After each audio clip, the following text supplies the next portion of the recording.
Hey Jacob, What? why don't you tell us your secret recipe for your famous white yeast bread?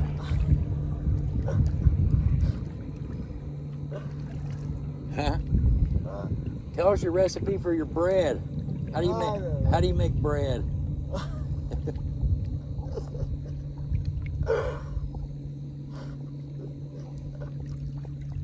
Yeah, nobody knows. Nobody knows it. But back in 1956, Jacob was a 5-year in a row winner at the Germany's bread making festival.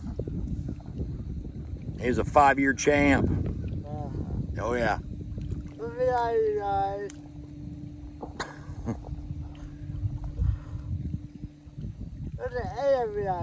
Beautiful day out here today.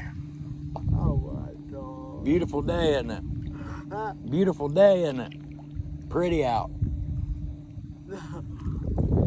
It's pretty outside. He's a little hard of hearing. Need to get you a hearing aid.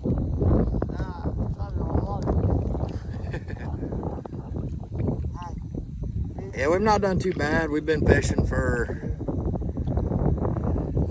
we got here, been about an hour and a, oh man. Been here about an hour and a half, and I think we've caught 7. We know where we're gonna fish the tournament at, don't we? Yeah, I do. Oh yeah. I hope it does. Yeah, we're gonna, yeah. But I'm gonna try to get this fish and get back to you guys.